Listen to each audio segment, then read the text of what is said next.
नमस्कार। आज हम करेंगे केशवदास जी का संक्षिप्त जीवन परिचय और उनका काव्य सौष्ठव, ठीक है, या फिर उनके काव्य की जो प्रवृत्तियां हैं, विशेषताएं, वो करेंगे, ठीक है। जो केशवदास हैं ये रीतिकाल के ही कवि हैं। तो हम इसका जीवन परिचय देखते हैं और उनका जो काव्य का सौष्ठव क्या है वो आज हम करते हैं।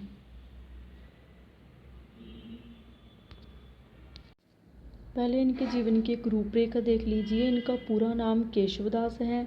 जन्म इनका 1555 ईस्वी, ठीक है, जहाँ पर ईस्वी दिया हुआ है।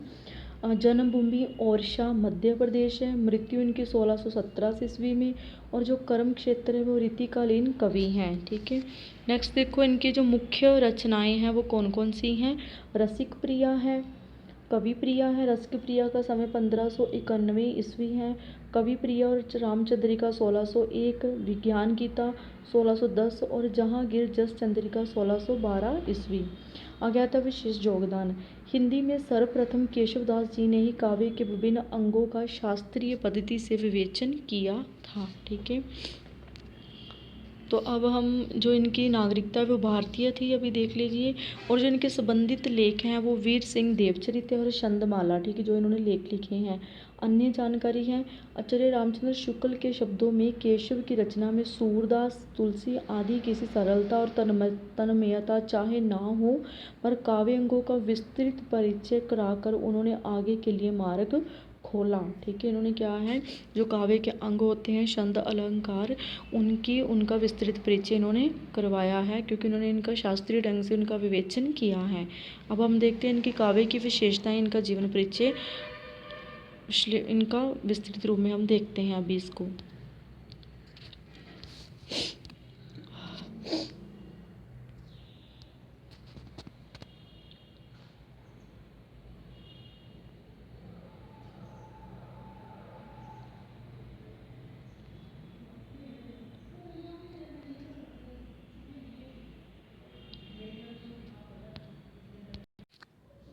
देखिए केशवदास का संक्षिप्त जीवन परिचय। केशव की गणना हिंदी साहित्य के महान कवियों में की जाती है। इन्हें रीतिकाल का प्रवर्तक और प्रथम आचार्य भी माना जाता है, ठीक है। रीतिकाल का क्या माना जाता है, प्रवर्तक और प्रथम आचार्य। इनके विषय में एक उक्ति प्रसिद्ध है, कविता कर्ता तीन है, तुलसी केशव सूर, ठीक है, कि कविता के जो कर्ता हैं वो तीन बंदे हैं। कौन कौन से, तुलसी आ जाता है, केशवदास और सूरदास जी हैं। आगे इनका जीवन परिचय देख लीजिए। केशवदास का जन्म विद्वान संवत 1612 के आसपास मानते हैं, ठीक है। जो संवत में दिया हुआ, जो हमने पहले जो एक सारणी देखी उसमें 1555 वहाँ ईस्वी है, ठीक है। अगर ईस्वी में हम 57 प्लस कर देंगे तो संवत निकल आएगा, ठीक है। अगर संवत में 57 हम माइनस कर देंगे तो वो ईस्वी निकल आएगा। अभी देखो, इनके पिता सनाड्य ब्राह्मण थे। इनका नाम पंडित काशीराम मिश्र था, ठीक है। इनके पिता का नाम क्या था, पंडित काशीराम मिश्र था। राजा मधुकर शाह इनके पिता का बड़ा सम्मान करते थे। कौन करते थे, राजा मधुकर शाह, क्योंकि वह संस्कृत के प्रकांड पंडित थे। केशवदास को संस्कृत का ज्ञान अपने पूर्वजों से ही परंपरागत रूप से प्राप्त हुआ था। ओरछा नरेश महाराज इंद्रजीत सिंह इन्हें अपना गुरु मानते थे, ठीक है। जो इंद्रजीत सिंह है वो किन्हें अपना गुरु मानते थे, केशवदास जी को अपना गुरु मानते थे। उनके बड़े भाई महाराज राम सिंह भी इन्हें अपना मंत्री और मित्र मानते थे। महाराजा इंद्रजीत सिंह ने इनको गुरु धारण करते समय 21वीं गांव भेंट किए थे। केशव ने इनकी प्रशस्ति में लिखा है, ठीक है। ये जो राजा इंद्रजीत सिंह था, इन्होंने केशव को 21 गांव दिए थे, क्योंकि वो राजा थे और ये एक कवि थे, और इनको गुरु धारण करते समय ये जो 21 गांव हैं वो भेंट स्वरूप दे दिए थे। बूतल को इंद्रजीत जीवे जुग जुग, जाके राज के सो दास राज सो करत हैं। अभी देखिए, केशव का सारा जीवन राज्य आश्रम में ही व्यतीत हुआ। राज दरबार में रहने के कारण ये बड़े हाजिर जवाब थे और श्रृंगारिक प्रकृति के थे, ठीक है। ये कहाँ रहते थे, इनका जो सारा का सारा जीवन है वो राज्य आश्रम में व्यतीत हुआ था, ठीक है। कि राजा के दरबार में ही इनका सारा का सारा जो जीवन है व्यतीत हुआ था। जैसे कि मैंने पहले बता दी कि जो रीतिकाल है वो सारा का सारा राज दरबारों में ही रचा गया है। तो इसीलिए ये कहाँ रहते थे, राज दरबार में ही रहते थे, ठीक है। और श्रृंगारिक प्रकृति के व्यक्ति थे ये। केशव अलंकारवादी कवि थे, ठीक है। इनको अलंकारवादी कवि कहा जाता है। इनकी कविताओं में रसिकता और चमत्कार देखने को मिलते हैं। इनके जीवन की एक घटना बड़ी प्रसिद्ध है। केशव जब बूढ़े हो गए तो एक दिन कुएं पर पानी भरती हुई लड़कियों ने उन्हें बाबा जी कह दिया, जबकि केशव उनकी ओर बड़ी रसिकता से देख रहे थे। ठीक है, उनको क्या कह दिया, बाबा जी कह दिया, तो वो उनकी तरफ किस दृष्टि से देख रहे थे, रसिकता भरी दृष्टि से देख रहे थे। तब उनके मुंह से निम्न पंक्तियां प्रस्फुटित हुई, केशव केसन अस कर बैरहु जसना कराहे, चंद्र वदनी मृगलोचन बाबा कह कह जाए। केशव की मृत्यु संवत 1674 अथवा संवत 1680 में मानी जाती है। अभी देखिए केशव की रचनाएं। ठीक है, इनके रचना काल को कोष्टक में दिया गया है, ये देख लो। जो रचना काल है वो इसमें है। रचना पहली है रसिक प्रिया। ठीक है, रसिक प्रिया का जो समय है वो कितना है, संवत 1648। आगे आती है रामचंद्रिका 1658, कवि प्रिया, रतन भावनी, वीर सिंह देवचरित, विज्ञान गीता, जहांगीर जस चंद्रिका, ये थी इनकी रचनाएं। इसके अतिरिक्त इनके नक्शिक और छंदमाला दो अन्य ग्रंथ भी हैं। ठीक है, कौन कौन से अन्य दो ग्रंथ हैं, एक नक्शिक कहा जाता है और दूसरा छंदमाला।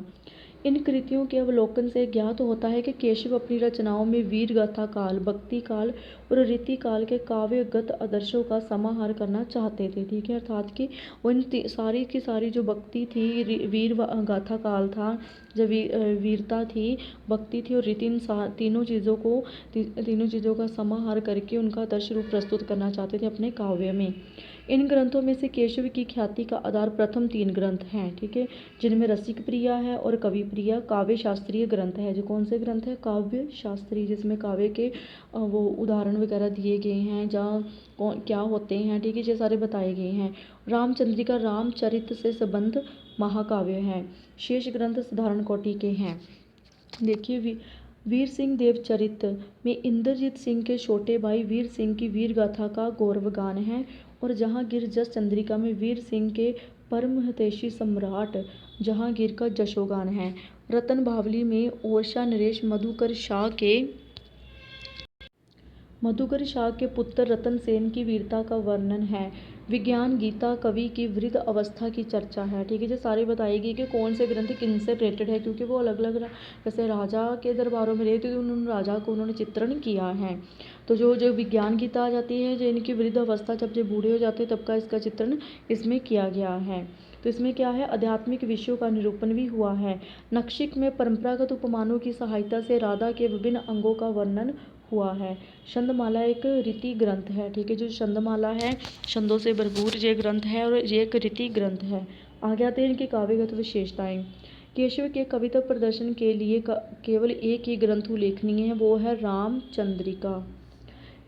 इसमें उन्होंने राम के जीवन की संपूर्ण कथा को इस महाकाव्य का विषय बनाया है। कथानक का आधार प्रमुख्यतः वाल्मीकि रामायण है। ठीक है, जो इसकी कथा का आधार है, जहाँ से इन्होंने ये कथा ली है, वो क्या है, वाल्मीकि रामायण है। परंतु प्रासंगिक कथाओं के विकास और रचना शैली में संस्कृति के प्रसन्न राघव और हनुमान नाटक का प्रभाव इस कृति पर पड़ा है। नेक्स्ट आता है असफल प्रबंध काव्य। ठीक है, जो इनका प्रबंध काव्य वो कैसा था, असफल रहा है। अभी देख लेते हैं किस दृष्टि से।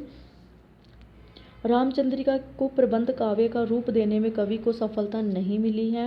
रामचंद्रिका में कथा का सुसंगत विकास नहीं हो पाया है, ना ही भावपूर्ण स्थलों का चित्रण ही सही ढंग से हुआ है। वस्तु विन्यास की दृष्टि से भी ये ग्रंथ कई मुक्तकों का संग्रह प्रतीत होता है, जिन्हें जोड़कर प्रबंधात्मक रूप देने की विफल चेष्टा की गई है। कथा का प्रवाह यत्र तत्र खंडित दिखाई पड़ता है। ठीक है, किस प्रकार का है, कथा का प्रवाह खंडित तथा टूटा हुआ है, और उसमें अनुपात और तारतम्य का निपट अभाव है। उदाहरण स्वरूप तारका और सबाहु का वध, राम वन गमन का संपूर्ण प्रसंग और उसकी ककाई मंथरा विषय संपूर्ण पूर्व पीठिका का एक छंद में वर्णन कर दिया गया है। ठीक है, इस कारण क्या है, इनका जो प्रबंध काव्य वो बन नहीं पाया है रामचंद्रिका। नेक्स्ट आता है किंतु कुछ स्थलों पर केशव ने अनावश्यक विस्तार से काम लिया है। ठीक है, क्या है, उसमें अनावश्यक जो विस्तार है वो कर दिया है इसमें। जैसे 21वें प्रकाश में दान विधान और सानाड्य कुल की उत्पत्ति का विस्तृत प्रसंग मूल कथा से कोई संबंध नहीं रखता। ठीक है, कुछ ऐसी कथा जोड़ दी है जो क्या है, जिनका मूल कथा के साथ कोई भी संबंध है ही नहीं। उपदेश प्रवृत्ति को भी कवि ने अनावश्यक आदर दिया है। परिणाम ये हुआ कि नीरस और प्रभावहीन बन गए हैं। उदाहरण स्वरूप वन जाते समय राम अपनी माँ कौशल्या को पतिव्रत धर्म की शिक्षा दे रहे हैं। अभी देखो, जो राम किसकी शिक्षा दे रहे हैं, अपनी माँ को पतिव्रत धर्म की। नेक्स्ट आता है केशव भावपूर्ण स्थलों का चयन और चित्रण भी ठीक ढंग से नहीं कर पाए। ठीक है, जिसके कारण क्या था, उनका जो काव्य है रामचंद्रिका वो प्रबंध काव्य नहीं बन पाया। ठीक है, उनके वर्णन उनकी दरबारी मनोवृत्ति का प्रदर्शन मात्र बनकर रह गए हैं। ठीक है, क्या थी, उनकी जो मनोवृत्ति थी वो दरबारी थी, इसलिए जो उनका वर्णन है वो भी उसी प्रवृत्ति का सामने आता है निकल कर। राम को देखकर वनवासियों के हृदय में जो करुणा का स्रोत उमड़ता है, नियुक्ति के निष्ठुर विधान पर जो रोष होता है, केशव ने इसका निदर्शन कितने भद्य और कुशल रूप से किया है। देखिए, किंगो मणि साप हत किगो ब्रह्मधो शर्त किगो सिद्धि युत सिद्धि परम विरत हो किगो कोई ठग हो ठगोरी लीनो किगो तुम। केशव के प्रकृति चित्रण भी बड़े फीके और संगत है। वर्षा ऋतु को बालिका का रूप देकर खींचा हुआ चित्र कितना हीन कोटि का बन पड़ा है। केशवदास पर बल करेण का गमन हर मुकुट सुहंसक शब्द सुखदाई है। अंबर बलित मति मोहे नील कुंठ कुजकी कालिका की वर्षा हर्ष हिये आई है। ओके, नेक्स्ट देखिए, केशव काव्य मर्मज्ञ। ठीक है, काव्य मर्मज्ञ के रूप में जो चित्रित है, ये देखिए, हिंदी के अधिकतर आलोचकों ने केशव को आचार्य रूप में ही अधिक देखा, कवि रूप में कम। आचार्य रामचंद्र शुक्ल द्वारा रामचंद्रिका की कटु आलोचना किए जाने के पश्चात बहुत कम आलोचकों ने केशव का काव्य प्रतिमा की सही तरीके से जांच करने की कोशिश की। उन्हें रसिक कहा गया। ठीक है, क्या कहा गया, केशवदास को रसिक। उन पर हृदयहीन हो जाने का आरोप भी लगाया गया। ठीक है, क्या कहा गया उनको, कि जो हृदयहीन है, कि अर्थात कि इन्होंने जो अपनी रचना की है वो हृदय अपनी फीलिंग्स को आधार बनाकर नहीं की है, हृदय के आधारित नहीं की है। किंतु किसी ने भी उनकी काव्य मर्मज्ञता तथा सहृदयता की ओर ध्यान नहीं दिया है। उन पर रसिकता का दोष लगाने वाले चंद्रवदनी मृगलोचन बाबा कह जाए दोहे को उद्धृत करते हैं, किंतु आलोचकों ने इस दोहे में उनकी काव्य मर्मज्ञता को देखने का प्रयास नहीं किया। यदि हम निष्पक्ष होकर देखें तो हमें पता चलता है कि चंद्रवदनी कवि की तटस्थ दृष्टि उभरती है। केश से वह बुढ़ापे को कोसते हैं और दोनों को जोड़े तो रस के प्रति कवि का भौतिक आग्रह स्पष्ट होने लगता है। इस प्रकार श्रृंगार के प्रति किसी प्रकार की वायव्यता से मुक्त, स्पष्ट एवं गहरी नज़र रखने वाला व्यक्ति क्या रसिक या मौज पसंद हो सकता है? ऐसी बात तो वही कह सकता है जो अरस्तु जैसा काव्य मर्मज्ञ हो, किंतु इस और किसी का ध्यान नहीं गया है। अर्थात कि उनके जो काव्य हैं उसमें जो उस मर्मज्ञता का पन आता है, मार्मिकता का जो उन्होंने लिखा है, उसकी ओर किसी का ध्यान नहीं गया है। सिर्फ उनकी एक उक्ति को आधार बनाकर उनको क्या है, रसिक मान लिया गया है। देन आता है चरित्र वर्णन। केशव पर ये दोष लगाया जाता है कि उन्होंने रामचंद्रिका में श्री राम का चरित्र सही ढंग से प्रस्तुत नहीं किया। यह ठीक हो सकता है, किंतु इसका कारण है लोगों के दिलों पर तुलसीकृत रामचरितमानस के राम का चरित्र छाया हुआ है। तुलसी के मानस में अनेक मर्मस्पर्शी स्थलों का विस्तार से वर्णन किया है, जैसे दशरथ प्राण त्याग, राम वनगमन, चित्रकूट में राम भरत मिलन, शबरी का आतिथ्य, सीता हरण और लक्ष्मण के परशी लगने पर राम का विलाप आदि। किंतु केशव ने इन स्थलों को यहाँ तो सांकेतिक शैली में या फिर अपने ढंग से ही वर्णन किया है।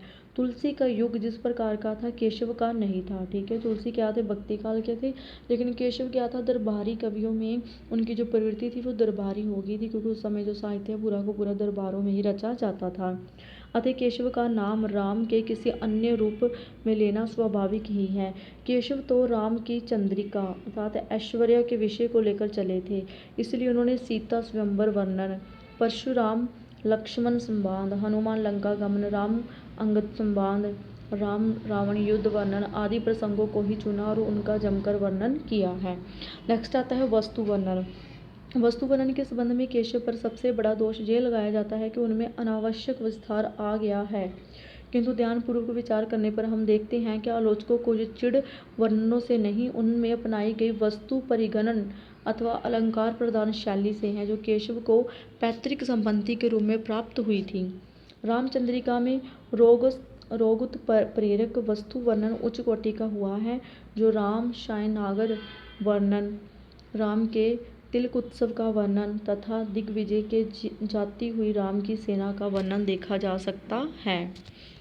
नेक्स्ट देखिए प्रकृति चित्रण। केशव के प्रकृति चित्रण को लेकर यह कहा गया है कि वह फीका और असंगत है। रामचंद्रिका में दशरथ वाटिका वर्णन, सरोवर वर्णन, विश्वामित्र यज्ञ स्थल वर्णन तथा राम वाटिका वर्णन में नाम परिगणन शैली को अपनाया गया है तथा साथ ही प्रकृति को उद्दीपक रूप में चित्रित किया गया है। माघ, श्री हर्ष तथा बाण की रचनाओं में प्रकृति को ऐसे ही चित्र देखने को मिलते हैं। देन आता है भाव वर्णन। इस बात से इनकार नहीं किया जा सकता कि केशव ने मानस की तरह रामचंद्रिका के करुण स्थलों को या तो लिया ही नहीं या फिर उनका अधिक विस्तार नहीं किया, किंतु ऐसी बात नहीं है कि रामचंद्रिका में करुण स्थल है ही नहीं। उदाहरण स्वरूप राम वियोग प्रलाप, हनुमान सीता संवाद तथा स्वतंत्र रूप से किया गया राम वियोग वर्णन लिए जा सकते हैं। वियोगिनी सीता संबंधी निम्न पंक्तियां देखिए। दार एक वैनी मिली मैल सारी, मृणाली मनो पक सो काड़ी डारी। वात्सल्य रस संबंधी एक उदाहरण देखिए। मातु सवे मिल व कहाँ आई, ज्यों सुत को सुरभि सु लवाई। नेक्स्ट आती है इनकी संवाद योजना कैसी थी, ठीक है, इनके काव्य की। रामचंद्रिका के सबसे आकर्षक स्थल उसके संवाद हैं। उस क्षेत्र में केशव तुलसी से भी आगे हैं। केशव राज दरबारों में रहने के कारण राजनीतिक दाव पेच और कूटनीति से परिचित थे। यही कारण है कि उनके संवाद सूक्ष्म और मनोविज्ञान पर आधारित है।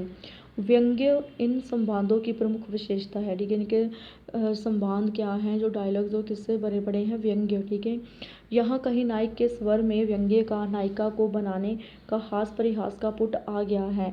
उस स्थल पर तो केशव सभी को मात कर दिए गए हैं। प्रसिद्ध कवि उपन्यासकार अज्ञे जी ने कितनी सच्ची बात कही है। केशवदास ने रामचंद्रिका लिखी और वार्तालाप में भी वह सफल रहे, पर अगर व्यंग्य लिखते तो गजब कर जाते। वानगी रूप में केशव की निम्न पंक्तियां देखिए। माखन सी जीभ मुख कंजूसी कोमलता में, काठ सी कठेठी बात कैसे निकृत है। रामचंद्रिका में संवादों की अधिकता है, किंतु जहाँ जहाँ गंभीर मनोवृत्तियों के चित्रण की आवश्यकता थी वहाँ केशव ने संवादों को बचा गए हैं, ठीक है। नेक्स्ट देखिए श्रृंगार वर्णन। रामचंद्रिका श्रृंगार प्रधान ग्रंथ है, ठीक है। रामचंद्रिका क्या है, श्रृंगार प्रधान ग्रंथ है, किंतु श्रृंगार के प्रति केशव की दृष्टि भौतिकवादी थी।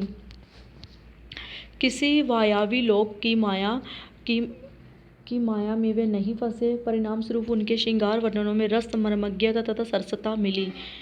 सीता की दासियों की एड़ियों का वर्णन देखिए, ठीक है, क्योंकि श्रृंगार वर्णन, श्रृंगार में संजोग और विजोग दोनों पक्षों का चित्रण रहता है। शवनी की शुई न जाति, समरू साधु माधुरी, विलोक भूली भूली जात, चित्तर चाल चतुरी। आगे आता है संजोग और विजोग का वर्णन। केशव के काव्य में संजोग और विजोग के अनेक मर्यादित, शिष्ट एवं संगत चित्र देखने को मिलते हैं। यहाँ दोनों तरह का एक एक उदाहरण दिया जाता है। कंटक अटकन फटी फटी जात, उड़ उड़ वसन जात बस बात। तौ न तिनके 3 लख परे, अभिनगन अंग अंग प्रति धरे। देन आता है उन्माद का एक चित्रण देखिए। केशव चौंकत सी चितवे, शतियाँ शरके तरने तकी शाही, बुझ्यो और कहे सुख और तू और की और भई पल माहे। नेक्स्ट देखियो अलंकार इनके।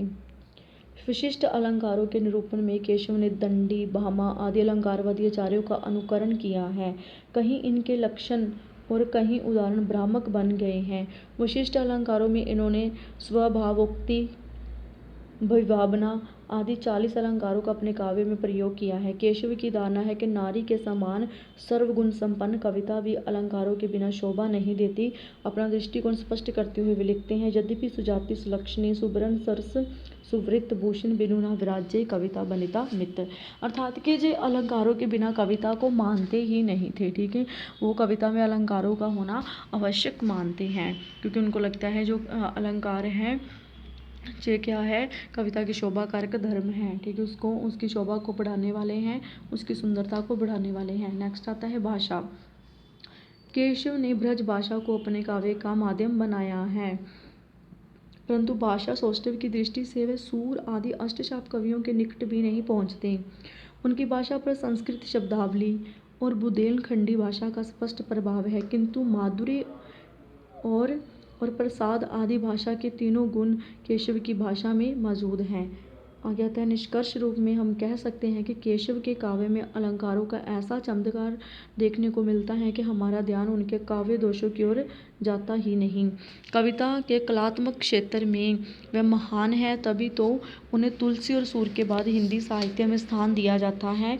ये कह कर के सूर सूर तुलसी सस उड़गन केशव दास।